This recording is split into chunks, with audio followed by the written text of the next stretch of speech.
ভাটা লোকসভা কেন্দ্রে ভোটের আগে সবং থানা ঘেরাও কর্মসূচি বিজেপির তরফ থেকে যে অভিযোগ করা হচ্ছে, গতকাল রাতে একাধিক এলাকায় বিজেপি কর্মীদের বাড়িতে ঢুকে তাদের কর্মীদের মারধর করা হয়েছে, এমনকি কর্মীদের রাস্তায় দেখলেও মারধর করা হচ্ছে বলে অভিযোগ।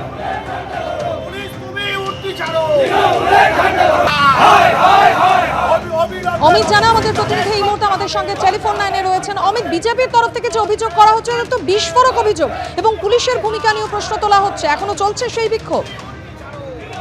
দেখো মাধুরী, তোমাকে বলে রাখি, বিজেপির তরফে যে অভিযোগ করা হচ্ছে যে বিজেপির দলীয় কর্মীদের মারধর করা হচ্ছে, তৃণমূল আশ্রিত দুষ্কৃতীরা এই মারধরের সঙ্গে যুক্ত রয়েছেন এবং গতকাল রাতের অন্ধকারে বিজেপি কর্মীদের লাঠি রড দিয়ে মারধর করা হয় এমন অভিযোগও তুলেছে। এবং যদিও গতকাল পুলিশে খবর দেওয়া হলে পুলিশ ঘটনাস্থলে গেলেও পুলিশের সামনেই মারধর করা হয় এমন অভিযোগ তুলে যে আজকে সকাল থেকে বিজেপি কর্মী সমর্থকরা দলে দলে আছেন এবং সবং থানার গেটের সামনে তারা বিক্ষোভ দেখান যে যতক্ষণ না তৃণমূল আশ্রিত দুষ্কৃতীদের গ্রেপ্তার করা হবে ততক্ষণ তারা কিন্তু বিক্ষোভ চালিয়ে যাবেন।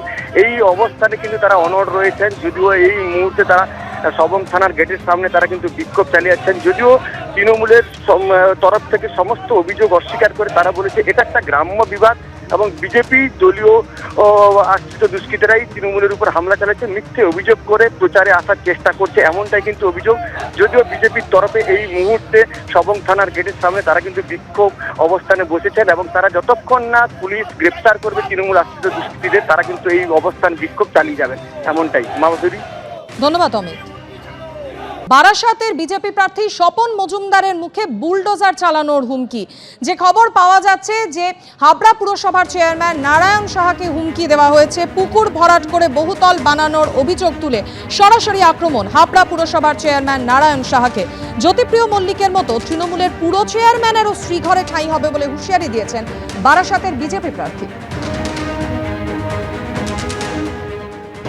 একটা পুকুর শহরের মধ্যে একটা জলাঞ্জলি বা পুকুর ভরাট করা নিষিদ্ধ কীভাবে সম্ভব? ক্ষমতার অপব্যবহার করে করছে। এবং আমি যতটা শুনেছি উনি যে স্কুলটা করেছে তার কোনো বৈধ কাগজপত্র নেই, আর বৈধ কাগজপত্র না থাকলে সেটা বন্ধ হবে, ভাঙতে হবে। বোল্ডোজার লাগাবো তোমরা বাংলায়। অবৈধভাবে মানুষেরটা মেরে খেয়ে কাটমানি খেয়ে চুরি করে যারা এই অবৈধভাবে বিল্ডিং বানাচ্ছে, লোকেরটা জোর করে ছিনিয়ে নিয়ে কম পয়সায় নিয়ে, সেগুলো সারা বাংলায় জুড়ে হচ্ছে, আর সারা বাংলায় বুলডোজার লাগাবো। দুর্নীতি যোগ অস্বীকার করে বারাসাতের বিজেপি প্রার্থী স্বপন মজুমদারকে পাল্টা আক্রমণ শানিয়েছেন তৃণমূলের পুরো চেয়ারম্যানও।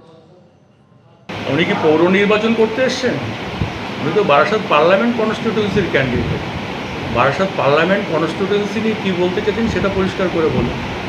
আর উনি বুলডোজার তথ্য দিচ্ছেন। উনি কি জানেন যে শিবরতন কোঠারি ভারতীয় জনতা পার্টির এখানকার পৌরসভার পৌর প্রধান ছিলেন? আগে শিববাবু কী করেছে সেটা দেখুন। আমাদের সময় কোনো বেআইনি কিছু হয়নি, আমাদের একদম পরিচ্ছন্নভাবে নিয়ম মেনে সব কিছু